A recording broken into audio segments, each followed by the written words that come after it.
Amp in the time machine, come take a ride through the 1930s with style and stride.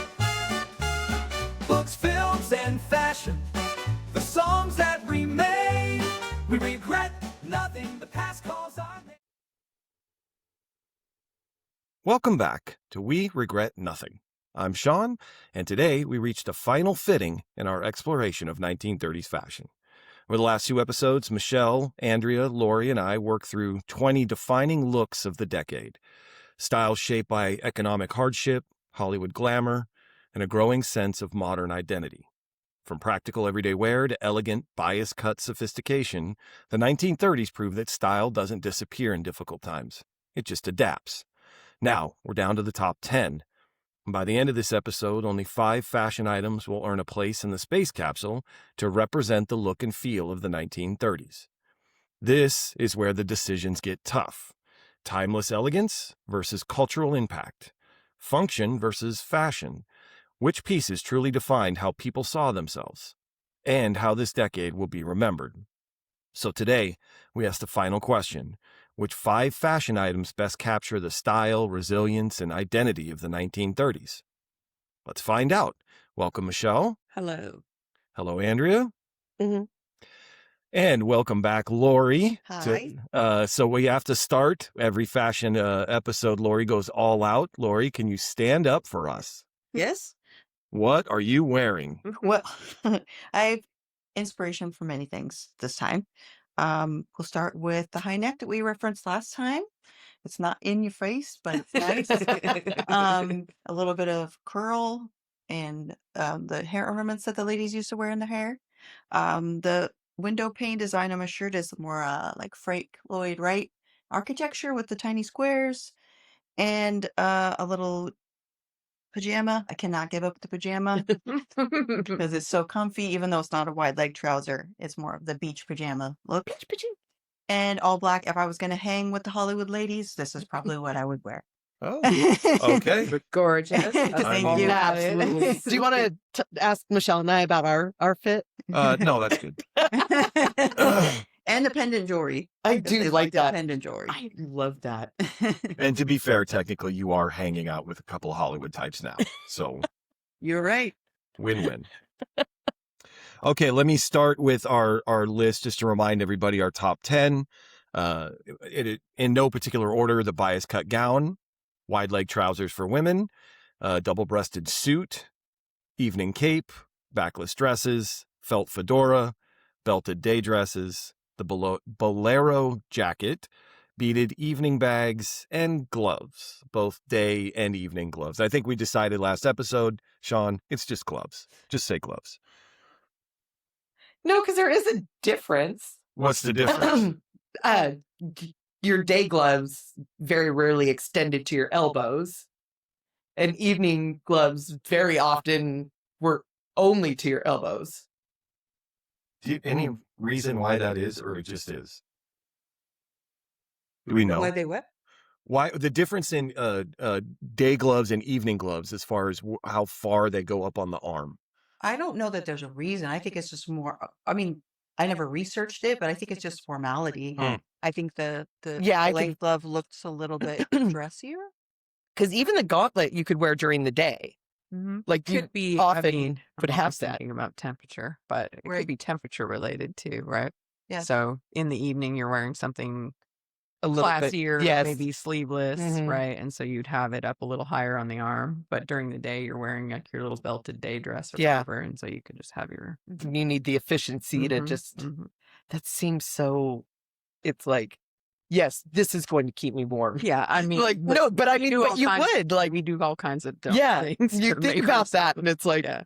it's like, I will totally wear but I will wear a sweatshirt, as we've on more than one occasion made fun of me for wearing like a sweater and then shorts, which is my Montauk look. I would like you to It's a respect. winner. But yeah, it's, I don't know. That's always one thing of like, bottom part doesn't get as cold. I don't know. Yeah, day and evening gloves, Sean.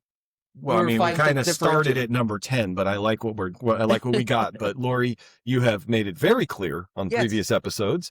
You love a glove. I Well, love a it. pair of gloves, not just one. You're not Michael Jackson, but I need both. My hands get cold. Yes. yeah. And so you love gloves. You have many gloves. I think it's just a great accessory. I think that's how it started out, right? That they're accessorizing, but it could be warmth related. I know a lot of was the smoking also. Mm-hmm. So I think it goes back to the 30s where they're repurposing, reusing for multiple things. You know, it's not in a glove. I think starting was utilitarian, but I think it evolved. It's starting to evolve into more fashion statement. Michelle, anything about gloves? Anything to add? I also love a glove, Mhm. but not like Lori loves a glove. But I have a condition, so I need gloves. Dude. She has a I have a condition condition. because she's German. Wow, is that why? Yeah, it's more prevalent in the Oh. German because Annie and Peggy had it, and that's so then like I researched it. So Oh, yeah, Okay. you know, like how us Irish like the bottle. You Germans have cold hands. wow. Okay. So we actually covered gloves, which is number 10 on the list. So let's go back to number 1. The bias cut gown. And Lori, Yes. talk to me about the bias cut gown. I think for the 30s, iconic. I think it was the kind of the statement piece for the Hollywood. It was a look. I think I don't really have a lot to say. I just think it's a classic. I think it's iconic. I think the backless, like you were saying, people always go back to it because it just stands out. It's just very I think for me, it had a statuesque quality about it. And I think that's why people gravitated toward because if that silhouette, even though you may not be happy with how your figure is, it could be made to look a certain way. Andrea? Can we just combine bias cut and backless? We cannot. Sorry. I'll explain why. But You did have a definite. That's I Oh, know yeah, your no. definite tone. Oh, I guess so. No, I don't really have anything to say about the bias Okay. cut. Michelle? Many of them had low backs, so we can talk about that when we get to the devoted. Yay! Michelle made a point. Albus is here, everybody. Albus is joining the chat. Hi, Albie. He said hi. He did say that. Okay, so I'll defend my position. But in my description of the bias cut gown, just to recap what we talked about, what I learned from the last episode or the one before. But so this is talking about the bias cut itself, cutting fabric at a 45-degree angle against the grain.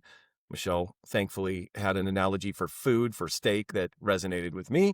But this transformed fashion from this rigid construction into more fluid, kind of a second skin type of art form. Now, I will fully acknowledge a lot of these had backless designs, but not all of them. Sure. And the key to the bias cut is, so let me start with before the 20s. We talked about in the 20s fashion episodes that the era that came before the 20s, women's clothing relied on corsets, padding, and then a lot of heavy structure to try to create shape. This allowed for the bias cut allowed fabric to drape naturally over the body, the curves of the body is probably why it's speaking to me, but there was no need for restrictive undergarments. And so if we're going to define this by that, just how it helps shape or kind of drape naturally over the body's curves and also giving freedom of movement, I have to separate it from a backless dress, because there are backless dresses that don't have a bias cut. You see my, Yeah, Yes. I got you. but listen, Go see Michelle. I'm wearing shorts and a t-shirt on a fashion episode, so I'd be real careful listening to me. But again, the 30s, we've talked about Hollywood glamour. I think who wore certain pieces of fashion resonated with people, and especially This is during the Great Depression. So when you see a starlet in a shimmering liquid like satin gown, it did offer a sense of like ultimate luxury, like untouchable elegance that made it very, I don't know, it impacted a lot of people. But anyway, we talked about Madeleine Vianney. She's French, I'll say Vianney. But she's credited with perfecting the technique. Yeah, that's a lot about the bias cut. But well, let me just, I'm going to go off on a tangent. I warned you. But Madeleine, so she was born in 1876 into an extremely poor family in Loreley. I do this every episode. I write down notes I can't pronounce. It's awesome. But her parents separated when she was really young. She moved with her father, who was a toll collector, at the age of 5. And this is the part. Having already left school, she began her apprenticeship at age 12 as a seamstress alongside members of the Garde again. Sean, after a brief marriage at 18 years old and the loss of a young child, she left her husband and went to London to work in a hospital as a seamstress. So she eventually returned to Paris and got a job in the fashion house. Good job. Calais Soeurs. Hang on. Callot Soeurs. Oh, good. Nobody else can say it either. Maybe if you were reading it, you could say it. But she went to work there as a toile maker. Toile. Is that twill? Twill. Twill. I think I so. knew that. Okay. I think. I'm being molested by the cat. Okay. Please go on. So she, this is the part that, but she worked under a whole bunch of people who were very famous at the time. Marie Calais Gerber. Yeah, but her use of barefoot models and design of loose robes clashed with the style of the house. In 1912, she founded her own fashion house, which unfortunately closed in 1914 because it was the beginning of the First World War. Reestablishing the house in 1923. And then in 25, she expanded with premises on Fifth Avenue in New York, where she sold designs purchased off the peg and adapted to the wearer. Then in the 30s, her bias cut clothes dominated haute couture. Yes. Haute. I hate the French. No offense. Not like Andrea hates the South. Sorry. I just can't pronounce any of Why their are you words. so mean under them? But she quickly, her gowns were worn by Marlene Dietrich, Katharine Hepburn, Joan Crawford, Greta Garbo. Her loyal clients included European aristocrats and wealthy North Americans such as Baroness Robert de Rothschild, Madame Citroën. Yeah. Anyway, she, as an intensely private individual, Vianney avoided public displays and mundane frivolities. Despite her success as a designer, she expressed extreme dislike for the world of fashion, stating, "Insofar as one can talk of a Vianney school, it comes mostly from my having been an enemy of fashion. There is something superficial and volatile about the seasonal and elusive whims of fashion which offends my sense of beauty." So I wanted to say all that to get to her quote because it made me laugh. So deal with it. Seems like that's so interesting because it seems like she was more about the aesthetic of what the technique did than, like hobnobbing with the celebrities, because it is a fickle industry and it can be very superficial.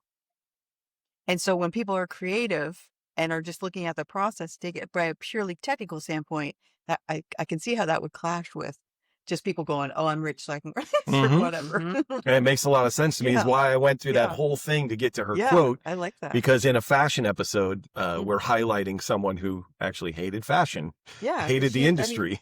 She liked what the technique did, and it made her successful. But that's so interesting. Yeah. Number 2, wide-legged pants, Michelle. Love them. Wearing some. I love, it also gives you a silhouette because they would wear smaller tops with them to accentuate the waist, but then you still got all the comfort of a big legged pant. Big fan. Andrea? It's pronounced Kalo Swa. Just so you know. Wow. Kayla Swa. Kalo was their, it yeah, was sisters, Kayla the Swan. Kalo sisters. Yes. Oh, that's Yeah. And it Okay. was that was me on my phone doing research. So Mhm. well, yeah, and you know, my blog. I fucking love wide leg trousers. I think we know this. I think I've said it on more than one occasion. I love you. I love you. I love you. Yeah, I'm a fan. Lori. Yes. The suit, it's making a huge comeback right now. Every decade, this pant It has a it has a moment has every resurgence decade. in some kind of way. Yeah. And yeah, I think it's great. I think it's a staple. I love it also. I mean, I don't think it's an overstatement to say that these are or have become a symbol of liberation, rebellion, and just like I don't know. Yeah. I wrote in my notes a symbolism of quiet power. Oh, I Um, like that. You because did that. that's when I look at I looked at a lot of pictures of throughout the decades of these pants, and they didn't really evolve. They're the same pants. It's just the wearer, to me, and maybe I self-selected the pictures, but the pictures I looked at, I felt like women in these pants. That's what came to my mind. Symbol of quiet power. But in the 20s and 30s, these were considered a daring statement for women. Coco Chanel, Marlene Dietrich, they used them to challenge the rigid social dress codes. But then I know we're talking 40s, but we are talking, some of this is cultural impact too. The 60s, palazzo pants became a very strategic choice. And so their skirt-like flow allowed women to bypass restaurant bans on pants, by the way, while enjoying the comfort and mobility of wearing a pair of trousers. And I don't feel that's so much a dress code, because I do respect a restaurant dress code. So let's start off with that. But I feel that it's just, we don't want women in pants. Like, that feels more Back then. Yeah. Sure. Yeah. That feels just more like fucking white cisgender men. And there we go. If you had that on your bingo cards, folks, go ahead and mark that now. Number 3 is the double-breasted suit jacket. And Lori. Yes. Love it. I think it's, again, another item that really never went out.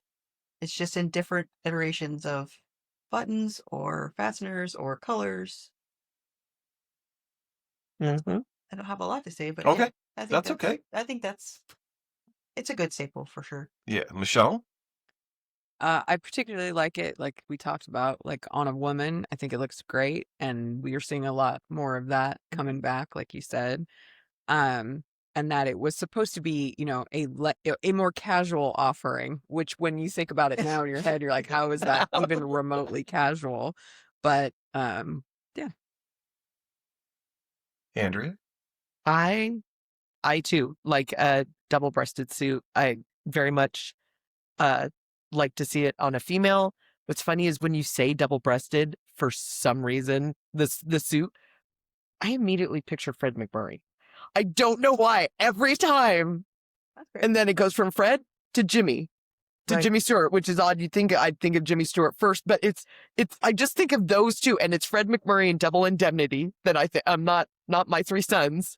I was like, oh, my 3 sons. Yeah, and it's Jimmy Stewart when he is walking down Main Street in It's a Wonderful Life. When he's gonna go up to Mount Bedford. Yeah, it's odd. That's like, it is very. There's a couple of these things that we have on the list that I instantly see somebody Oh, for sure. in it. Like I said, when we were talking about the pillbox hat, and I know they did not make our list, but I'm glad it didn't make the cut, Yeah, because something. especially, but you know, I just always think of that scene in Rear Window. So it is very, these styles I do have very Hollywood coded. Yeah. So Lori said this, but the jacket is, we're talking about what makes a double-breasted suit jacket. We're talking about overlapping front and then the configuration of the buttons. That's really that in its those two pieces, which what makes it a double-breasted suit, came from the Navy, early Navy. They had a reefer jacket, which I forgot to look up. I'm sorry about that, but was worn by sailors. But it had the same overlapping front with the configuration of buttons. But really, what it did is with that the overlapping front, the way the jackets were, the shoulders, it did kind of. I think we talked about this too. Is the way that it shaped on men. So a lot of politicians, execs, people who are trying to like convey a sense of like rigid experience, professionalism, or just badass power dressers in the 80s, but whatever. But yeah, so Can we just say though that oh no, and I am a Marine Corps wife. My husband, as you know, was a Marine. But the fucking Navy contributed a lot to fashion. Like this jacket, and you've got the pea coat, and this reefer jacket because I'm looking at it right now, and I think I need one. But Do you think and the that boat that- collar, like Do you think that that's because they had literal ports of call, right? So, like, if someone else was in a different branch of the military, you weren't necessarily just seeing them out and about. all we're not right?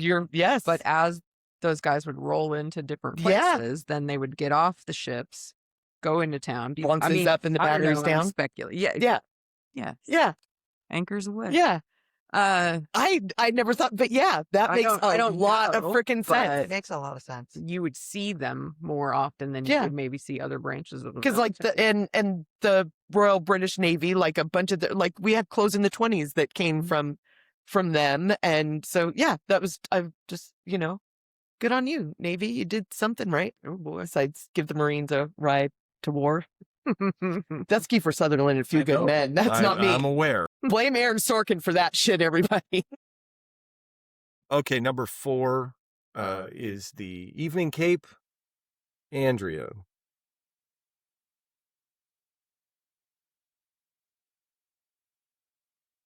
I like an evening cape, and here again, movie Kim Basinger in LA Confidential when she's supposed to be Veronica Lake, right? She's Veronica had her Lake, to okay. yes. Um, Only she didn't have to get cut to look like her. She just had to dye her hair. this is very true. This is true. But she was from where? Bisbee, Arizona. Bisbee, Arizona.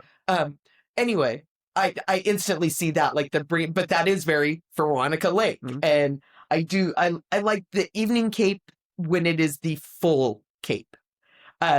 I feel that it comes too much to Bolero when it is a short evening cape. Hmm. But that's just me. Okay. Lori? I like it. I like the drama of it for sure. But I think, and I know it's functional because you don't want to wrinkle your gown and all that. But I don't know if it's an essential piece for the 30s. Lori's breaking the rules. I know. But she's a guest and she I provides always so break much the rules. content that I'm going to let it slide. And it's because Lori is Lori. I understand and it does have a good movie reference again with the drama of the cape. But I don't know how I feel about the cape. I'm kind of on the fence about it. Okay. I feel like the cape to like the 1870s. I don't know why. Michelle? Little woman. I am not going to break the rules, so I'm just gonna sit here. She's not. Sorry. Good on her. Lori is a rabble rouser. I am. Such a bad She's influence. so known for Bad just Lori. all the time people are like, really, Lori? There's a couple of things that I found in my research that I wanted to I thought, I don't know. So it signaled that the wearer did not need to perform manual labor. Its lack of armholes or limited mobility reflected a lifestyle that required continual attention. That is a description that I found for the evening cape. No wonder I love the evening cape. But Lori just said it. Unlike structured coats, a loose cape doesn't crush the gown Yeah. or elaborate sleeves that you might have or anything like that. Just. She's not on board. She's Oh. still. So rude. What part was rude? the manual labor part. I thought that was hilarious.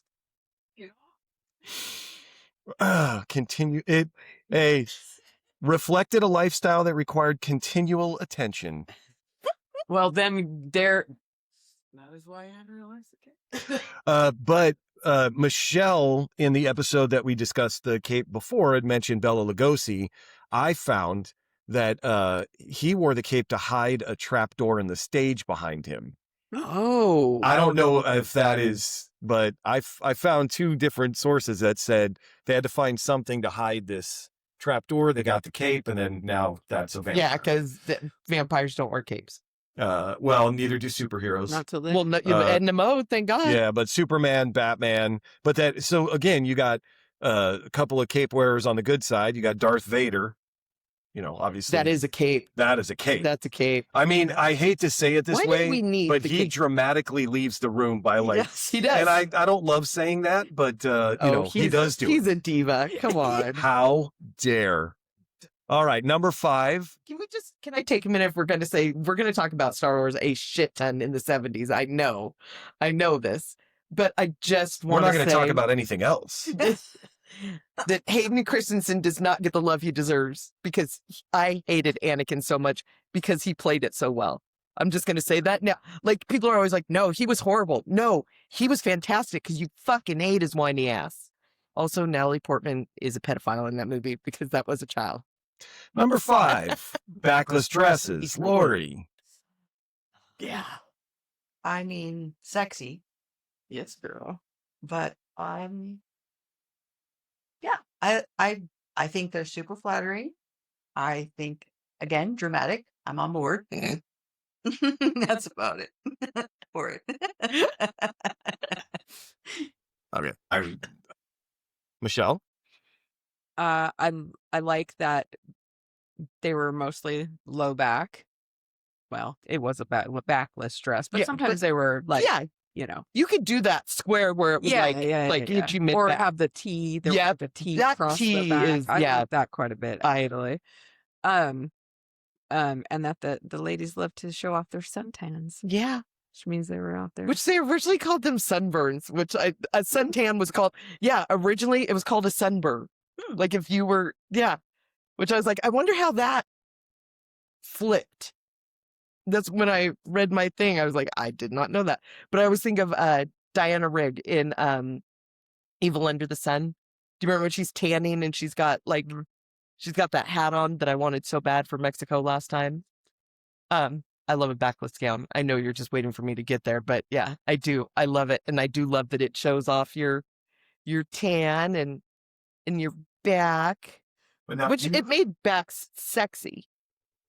Interesting. I was very concerned about where I was going to go with this because I didn't want to come off the wrong way. But since you just said that, so there, I was just looking at all of this, and then I came across Hollywood icons like Jean Harlow and Vicky Dugan use backless gowns to project a bold, seductive image, challenging contemporary beauty norms. And I was like, I don't know who Vicky Dugan is. And so I looked her up. So come on a journey with me. Bank. Vicky Dugan was born Edith Tucker in Brooklyn, New York on January 1st, 1929. Of course she was. Her mother was a librarian and her father was an insurance salesman. Her father left the family when Dugan was 6 months old. Dugan began modeling at age 11. Dugan won multiple beauty pageants, including Miss Coney Island and the 8th annual New York Skate Queen contest, Oh shit! which Michelle won in Yeah. 94. Wow. But, whoa. Don't look her up. Why? I am telling a story. I'm just okay. What? Okay. Holy Sorry. Go on. Go on. Oh, this one's going in my spank bank. Are you looking at this one? She's still alive. Is she really? You didn't say She, We don't have her background, just her bust. oh, her ass bust? in this. No, it's her Her back. ass Yeah. in this. So hang on. Hey, put your phone down. So she began modeling as a teenager. She changed her name to Vicky after the actress Vicky Lester, and Dugan after her mother's maiden name. So she started a successful career in modeling before gaining her first movie role in Back from Eternity in 1956. She gained small parts in 9 other movies, but then, so I just found this quote. She earns $100 a week by looking pretty on the Jackie Gleason's TV show and $250 a week for modeling. So she had been modeling and acting for several years. And then the Golden Globes in 1957, she wore a backless dress that plunged low enough that people saw her reverse cleavage. And from that day forward, she became known as the Back. That is what people referred to her as. So I will say this because I was worried. I understand criticizing a woman by a notable body part is reductive and objectifying. Although, during this time, again, Shall we back to the picture? Betty Grable was celebrated for her legs. Jane Yeah. Russell was sometimes referred to as the bust. The bust. Yeah. I'm not saying it's okay. I'm just saying Vicky was known as the Back. So much so, her anatomy became such an object of curiosity by the media. There was a photographer named Ralph Crane who conducted a photo shoot with her where they put her in a backless gown that dropped really low, and she just walked around LA, and Ralph Crane took pictures of all the men and women looking at her. That are those the photos from her? And so there are several photos of what I put down in my notes. The images of male heads on a swivel remind me of today's popular distracted boyfriend meme, where the guy's looking back, all these guys and ladies. He just took pictures all over LA of her, right? So Dugan would go on to be the inspiration for the character of Jessica Rabbit. You can see it right there in her, and that's where I know her name from. She is that the she's inspiration for Rabbit. Jessica Rabbit. I can see The that. Limelighters, and she was in Playboy, by the way. So you want to find those pictures. But there's a band called the Limelighters, who I'm not familiar with, but they wrote a song called Vicky Dugan, and in which they sing of her Callipygian cleft, which I had to look up. But the lyric is, "Vicky, please turn your back on me." So Vicky, known as the Back, I just wanted to. She, again in 57. What, Michelle? Wow, this picture of her in this pool. Oh yeah, Be yeah. yawned. Yes, Right. she was okay. I feel so much better. I felt like I was going to catch some heat for hell. objectifying Vicky on this Oh, I'm episode. objectifying But her, listen, all I right. spent more time than I should have on researching Vicky. And yes, Vicky Dugan is still alive. So shout out to Vicky. God Good job, Vicky. damn. Damn. I mean, good on her. Like, Okay. Okay, now put your phones down. okay. Jesus. Can I just say something one more. about just about So close. justifying? Yeah, Lori, please. I mean, the ladies of this time, right? The men were telling them what name to have and what to wear and who to marry and who to whatever. If they find their power in wearing that or wearing this, I think that Save kind two of That is- that's what. That's it. beautiful, Lori. Right. I like that. It brings I really back- like if that. They find their power in what they're wearing, like Yeah. go to it. Yeah. But you have to understand, Yeah. coming from me, Yeah. I feel some kind of way of like, hey, look at, Yeah. her. I do love I don't it. know. I was a love little that about nervous, you. but I'm still going to talk about it. It's kind of instinctual. But Michelle, right? do you want some time alone, honey? It's I just need a it's just minute. instinctual. Just but having a I hot appreciate flash your now. sensitivity to it. Thank you. But I Thank think I think us ladies have been around seasoned enough to know that, Around the we block. don't take it that Been around the Sheesh. block. You know what I mean? Seasoned Like, on not in a everything. bad way. Like, No. No. Yeah. comfortable in our, What do we say? Blockers, We yeah. don't kink shame, so we No, can no. we're very open. just- But I do appreciate your. yeah. I sure. appreciate how you handled that, man. Yeah. But fucking A, I want that. I do actually want to get that. The one where she's going right by the bus stop. In LA. That whole series was in Yeah, Time. but Or I- no, Life. I'm sorry, it was I in want Life that, magazine. and I want it. Well, And and you I want can to put order it them in here. by the You can. Yes. Okay, because I want. I mean, I didn't look. Okay, number 6. I like a nice back. I'm sorry. Number 6 is the felt fedora. Michelle. I mean, it's a fedora. I don't know. I don't have a lot to add on this one. That's other okay. than, That's okay. that men started wearing them kind of everywhere, right? In all public places. Kind of, that was like the look. Lori? I liked it. I don't have a whole lot to add. I do like when they would wear it in the films, because especially those noir film noir film, it was kind of cool. Like, it was a whole aesthetic. But Yeah. I don't have a whole lot to add about them, but they're Okay. they're great. Andrea? Again, Jason Mraz. Like, that's just what I do love them in a film noir. And again, Double Indemnity and Maltese Falcon and all those. Like, I do very much it when it's jauntily on the side and there's no universe where we live that if you said picture a gumshoe, you don't see that hat. Yeah. Right. I cannot picture barehead. Yeah. Yeah, even like, does she wear a fedora in V.I. Warshawski? There's one where a female who is a detective is like, I should get a hat, and I might just be making up that whole thing in my head. I don't remember. But the fedora, just to be clear, is distinguished by its soft brim and an indented crown, typically featuring a lengthwise crease and a pinch at the front on both sides. This classic design offers versatility, making it perfect for both casual and formal occasions.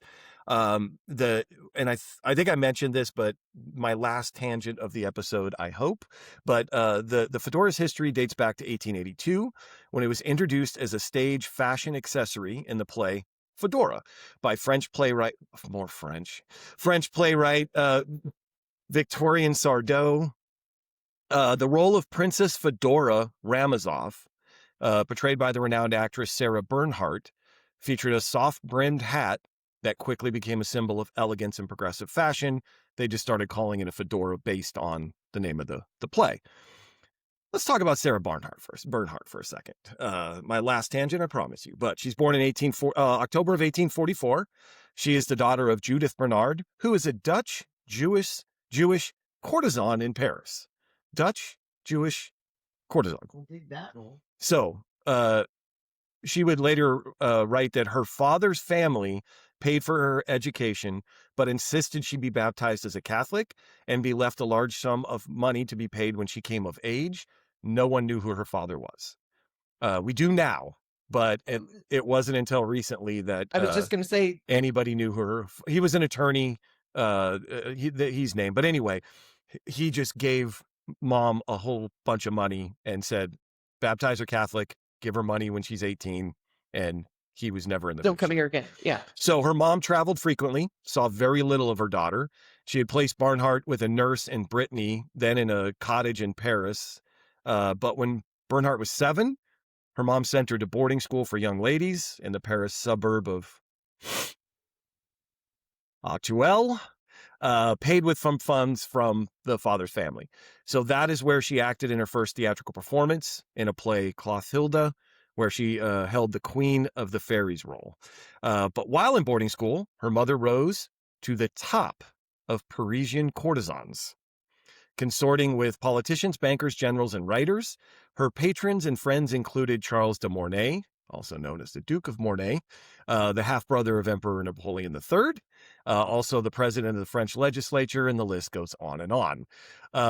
At the age of 10, with the sponsorship of the Duke of Mornay, Bernhardt was admitted to Grand Champ, an exclusive Augustine convent. At the convent, she performed the part of Archangel Raphael in the story based on the Book of Tobit. She declared her intention to become a nun, but didn't always follow the rules.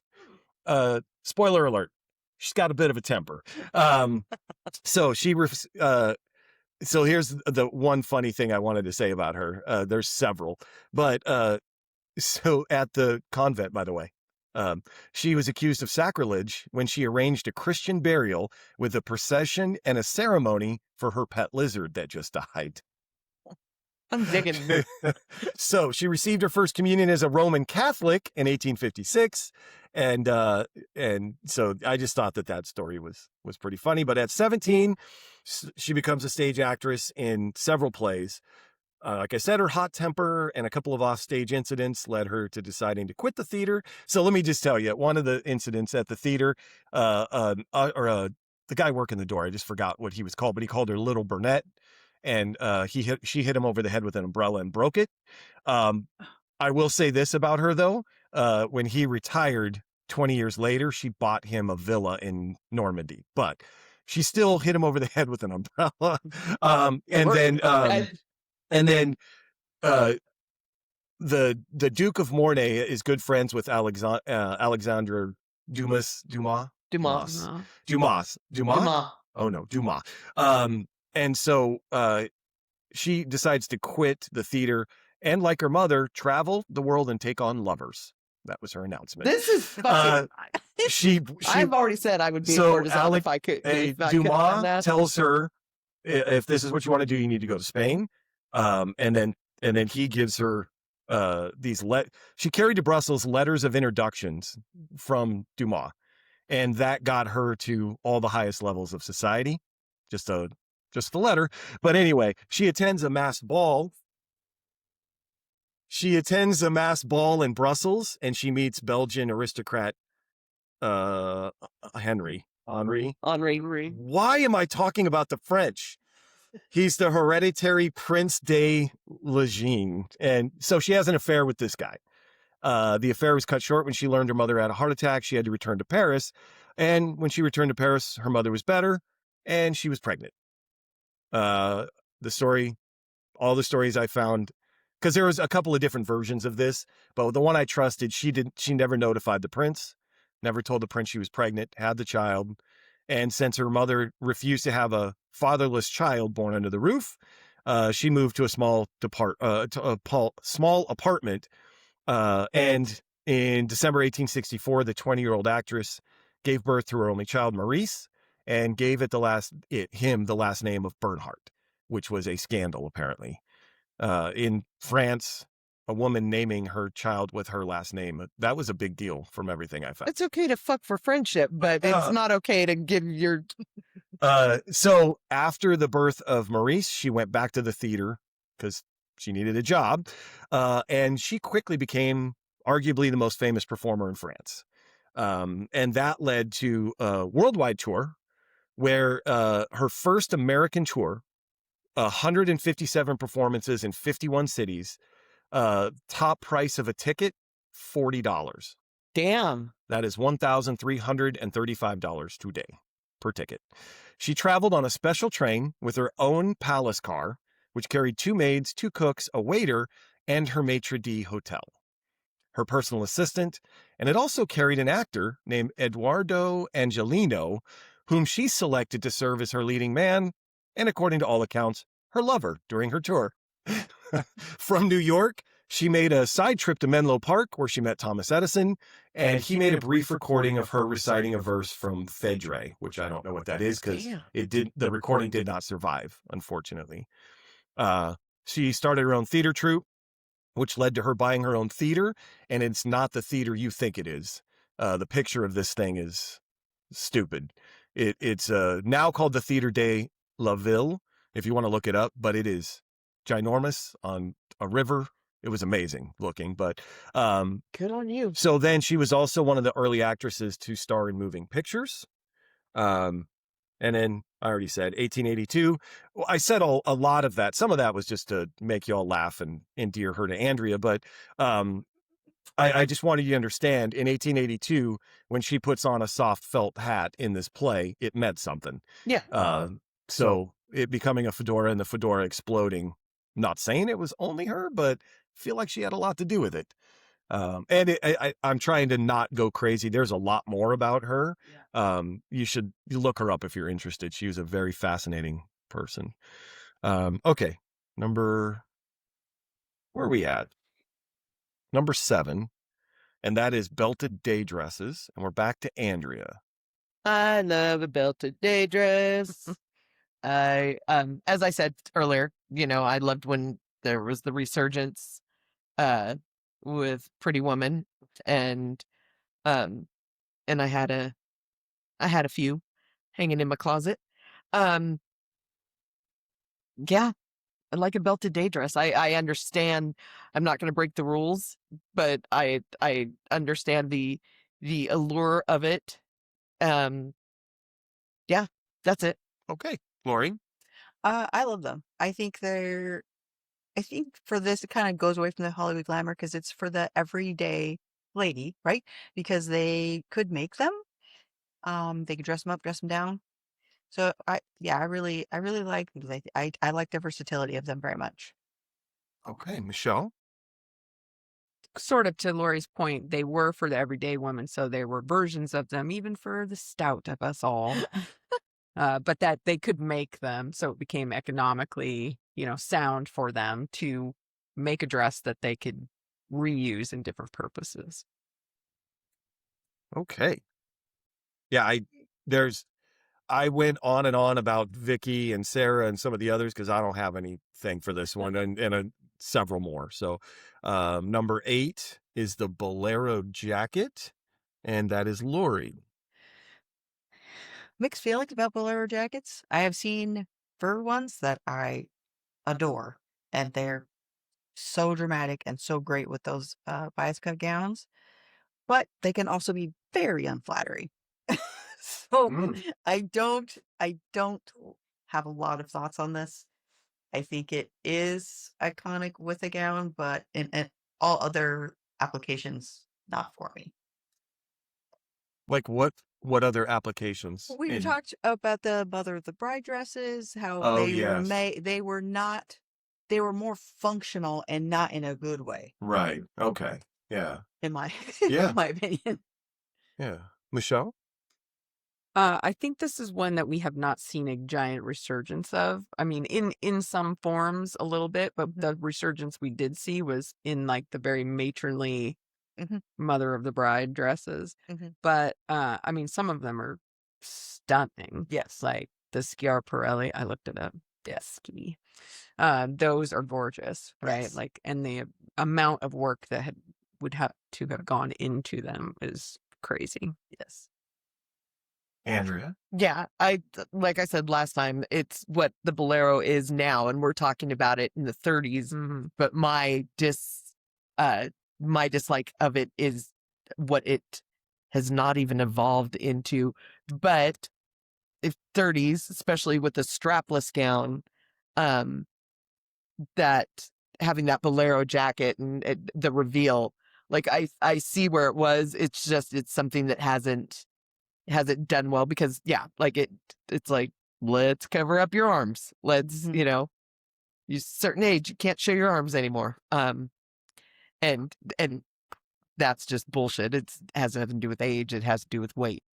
Because nobody tells Jennifer Aniston, who's older than me, to cover her fucking arms because she's got those arms. Like, it's, Welcome to the gun show. are you sighing on me? No. I didn't even go off and I'm nauseated and I'm still performing. I feel like Judy fucking Garland here. So Should I get you some uppers and downers? could you? And something, whatever. Do we have? Okay. Meet me after the show.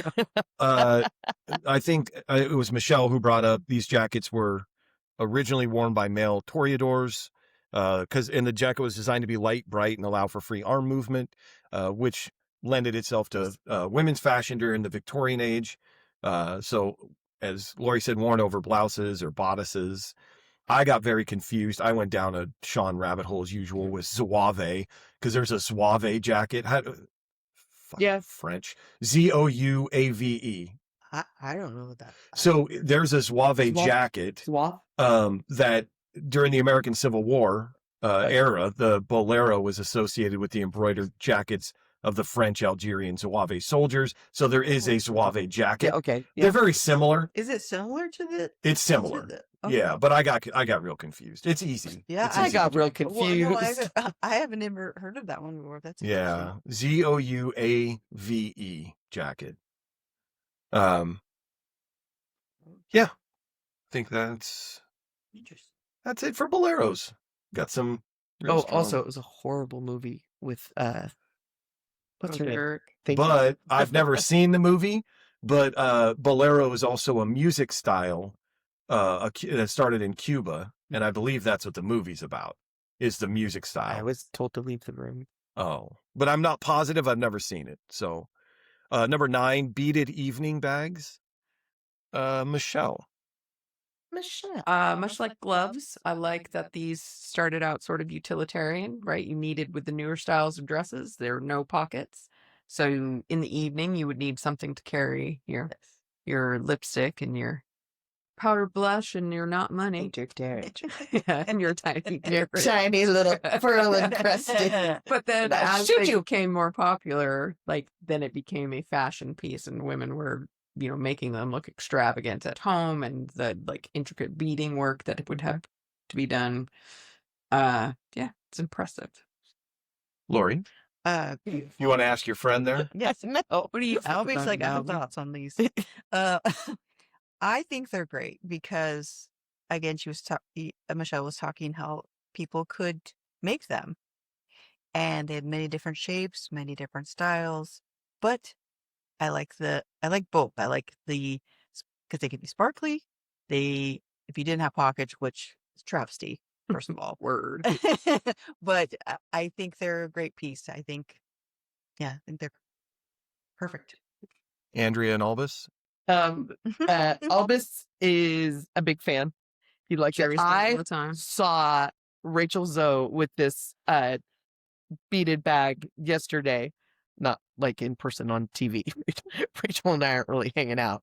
But it was a do not disturb from the hotel. It was so cool. And That's kind of cool. That's Yeah, fine. it was like vintage somebody that I could never afford. But I did make a mistake last time. I just wanted, because I re-listened to the last one earlier today, and I said that my mom had a box. No, she did not have a box of these. It was actually a drawer in her closet, like pulled.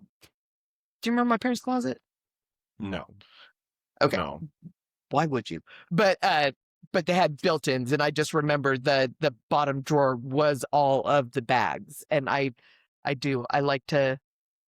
I think I need to bring that back because my purse is too big. Okay.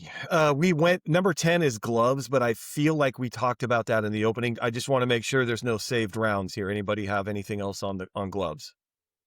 No. Okay.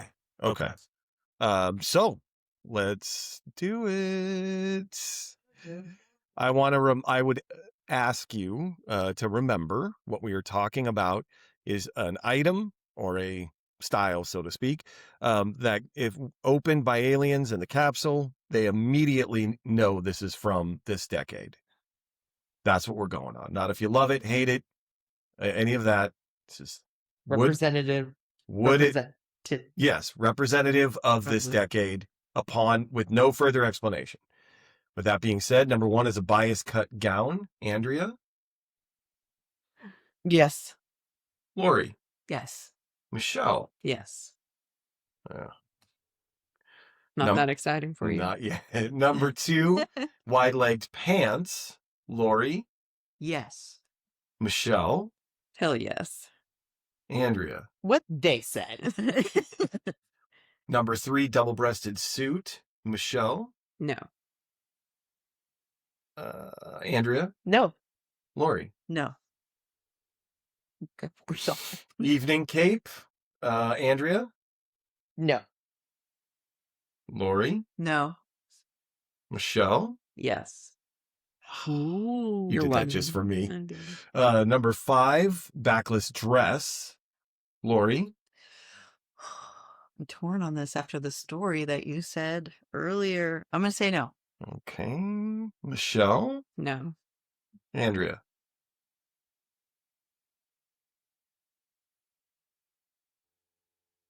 No. Number 6, felt fedora.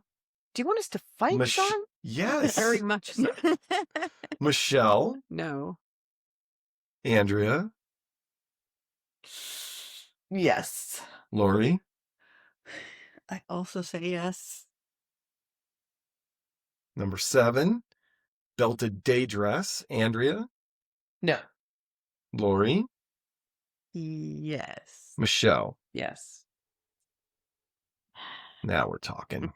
Number 8, bolero jacket. Lori? No. Michelle? No. Andrea? Boo. Whoa. Jesus. Number 9, beaded evening bag. Michelle? Yes. Andrea? Yes. Lori? Yes. And number 10, gloves, evening and day, or day and evening. Andrea. No. Lori. I love a glove, but no. Michelle. No. Okay. So we're in on, We have 3, right? Bias cut gown, wide leg trousers, and beaded bags. We're that is correct. deep. So we are good. Good. Good. We have 3. So that's gone. Sorry, give me 1 second. I'm just trying to figure out where we have some disagreement. Okay, not there. Okay. So number 4, the evening cape. Michelle is a yes against 2 no's. Michelle, state your case. I think when I see it, I don't think about any other time period. I see like red carpets. I see people arriving at the theater, but I don't place that in any other time frame but the 30s or, thereabouts, but not in it. Like if you showed me a picture and said, what decade is this? I'd probably guess late 20s, early, into the 30s, because you just nobody wears them anymore. Even on dresses even modern dresses with something kind of like it, it's still it's not the same. Nobody wears a full length cape anymore. No, it's an affectation now. It's Yeah, not it's a, like, yeah, if you it's eat, not like, for- oh, is he a magician? I'm sorry, illusionist. Michael. I'm an illusionist, Michael. poor does tricks. Still does. Andrea. That's a really good argument.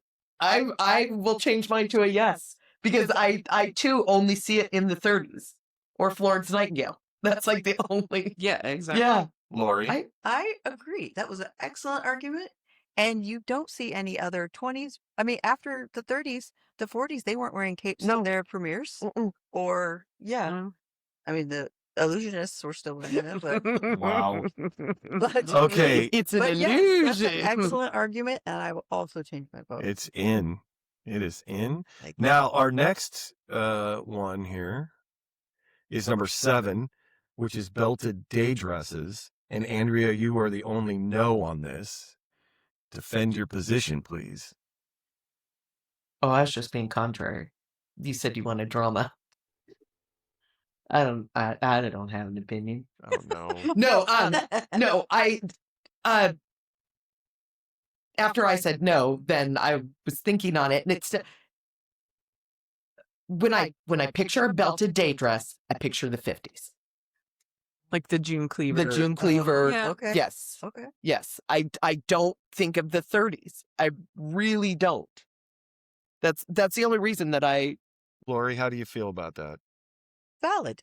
I was thinking more along the lines of the time or the money saving aspect of it when the ladies used to wear it, but that's true.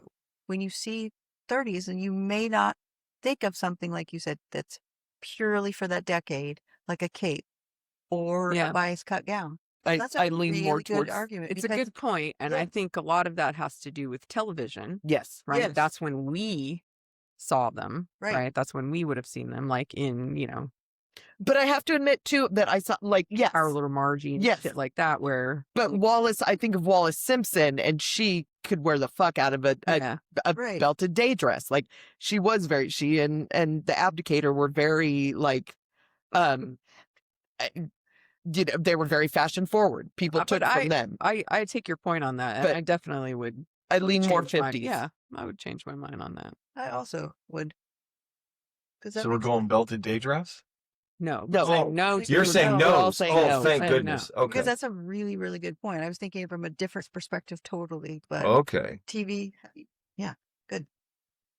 And I would embrace. Shell, you were a no for felt fedora, right? I was. I'm coming back to that. But let's Because do it. Lori and I were a yes. Yeah, Michelle. Same argument. You see it in so many other places and still today, Yeah. like in movies and TV, that I don't think about it purely as the 30s. I, in fact, would tag it more in the next decade when we're In going to get a film. lot more Yes. film noir stuff. We're going to get a lot Yeah. more, Yes. Yeah. you know. That's, in fact, I take back my yes on the felt fedora. I do see it more in 40s. It would, if you showed me Fred McMurray, I would lean more, Right. it's, yeah. Like a Spencer Tracy or Yeah. I just don't think somebody about like it that. solely as that decade. Yeah. Is my only argument. I try to go off to what I'm like when you send us the list, what I'm surprised at and go, oh, this was part of that decade. So Mm-hmm. Okay, so we're saying no on the felt fedora. I am. Lori might still be a yes. Lori? I think I just throw I think Lori to the Michelle, no, I think you're absolutely spot on with that because I think it does have, it is more prevalent. And that also may have something to do, I mean, because like TV really didn't come out till the late 40s, but a lot of movies had that. all the old- hard-boiled detective Yeah. The stuff. Seamus, all- the yeah, private right. dick. Brother Seamus. So yeah, I think I'm going to change my vote on that as well.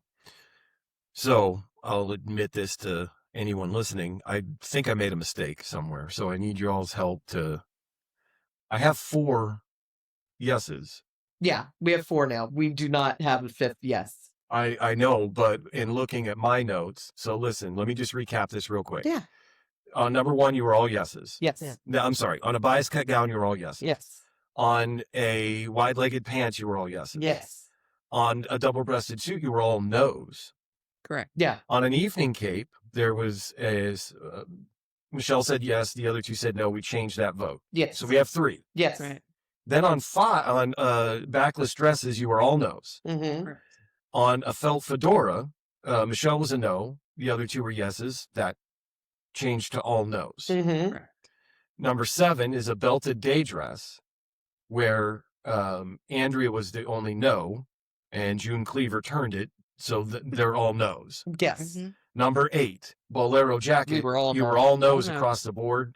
Number 9, beaded evening bags. All you were all yes. yeses Yes. across the Yes. board. That's it. Yeah. That's Number 10, gloves. You were all no's across the Mhm. board. So yeah, that's our. So we only have 4. We only We have have 4. Four? Oh, shit. That's We only have That's what I'm We have saying. to to you. Oh. Go back to one of our, we have to revote You have to revote on one of these. No. one of these. So we only have We 4. only have 4.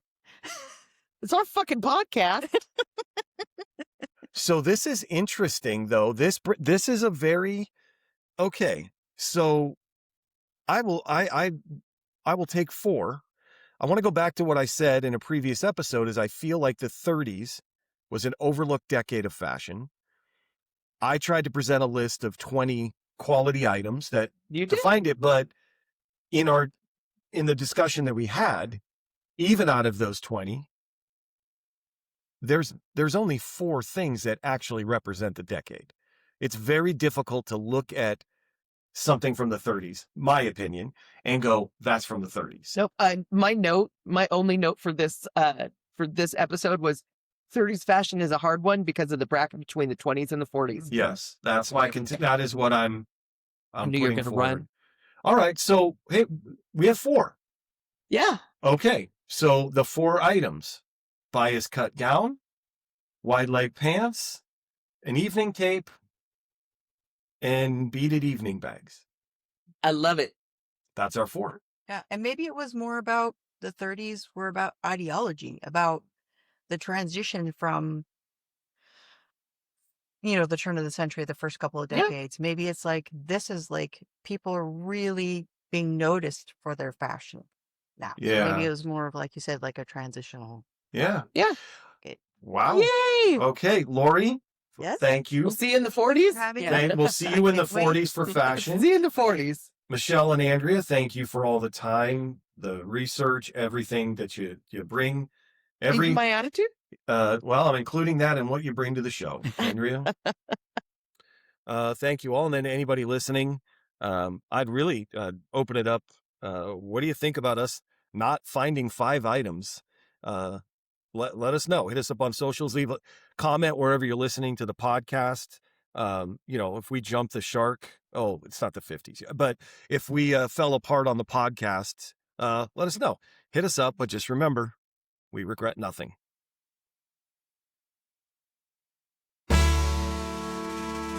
So swing to the future, the past in our sight. We regret nothing. the capsules tonight.